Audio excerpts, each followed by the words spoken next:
நீங்கள் பார்த்துக் கொண்டிருப்பது நியூஸ் 21 செய்திகள். தமிழ்நாடு செய்திகளை உடனுக்குடன் தெரிந்து கொள்ள நியூஸ் 21 செய்திகளை பாருங்கள். உண்மை, உழைப்பு, உயர்வு. ஓமலூர் அடுத்த காடையாம்பட்டியில் பத்திரப்பதிவு அலுவலகத்தை தமிழக முதலமைச்சர் மு.க. ஸ்டாலின் காணொலி மூலம் திறந்து வைத்தார். சேலம் மாவட்டம் ஓமலூர் அடுத்த காடையாம்பட்டி தாலுகா கடந்த 10 ஆண்டுகளுக்கு முன்பு ஓமலூரில் இருந்து பிரிக்கப்பட்டு புதிய தாலுகா உருவாக்கப்பட்டது. இந்த நிலையில் புதிய தாலுகாவிற்கு புதிதாக சார் பதிவாளர் அலுவலகம் வேண்டும் என பல ஆண்டுகளாக கோரிக்கை வைத்து வந்தனர். இந்த கோரிக்கையை ஏற்று காடையாம்பட்டி தாசில்தார் அலுவலகம் அருகில் சார் பதிவாளர் அலுவலகம் புதிதாக துவங்கி திறக்கப்பட்டது.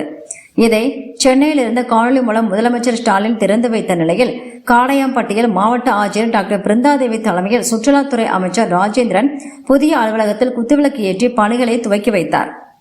ஓமலூர் சார் பதிவாளர் அலுவலகம் ஓமலூர் காடையாம்பட்டி 2 வருவாய் வட்டத்திற்குட்பட்ட 54 கிராமங்களை கொண்டு செயல்பட்டது. தற்போது ஓமலூர் சார் பதிவாளர் அலுவலகத்தில் இருந்த 20 கிராமங்கள், காடையாம்பட்டி தாலுகாவில் இருந்து 4 கிராமங்கள், ஏற்கனவே மேச்சேரியில் சார் பதிவாளர் அலுவலகத்தில் இருந்து 4 கிராமங்கள், காடையாம்பட்டி தாலுகாவில் இருந்து 2 கிராமங்கள், தருமபுரி மாவட்டம் பாப்பிரெட்டிப்பட்டி சார் பதிவாளர் அலுவலகத்தில் இருந்து 2 என மொத்தம் 26 கிராமங்கள் இணைக்கப்பட்டு புதிதாக காடையாம்பட்டி சார் பதிவாளர் அலுவலகம் நேற்று முதல் செயல்பட்டது. இதில் புதிய சார் பதிவாளராக பாஸ்கர் நியமிக்கப்பட்டு பணிகள் துவக்கப்பட்டன.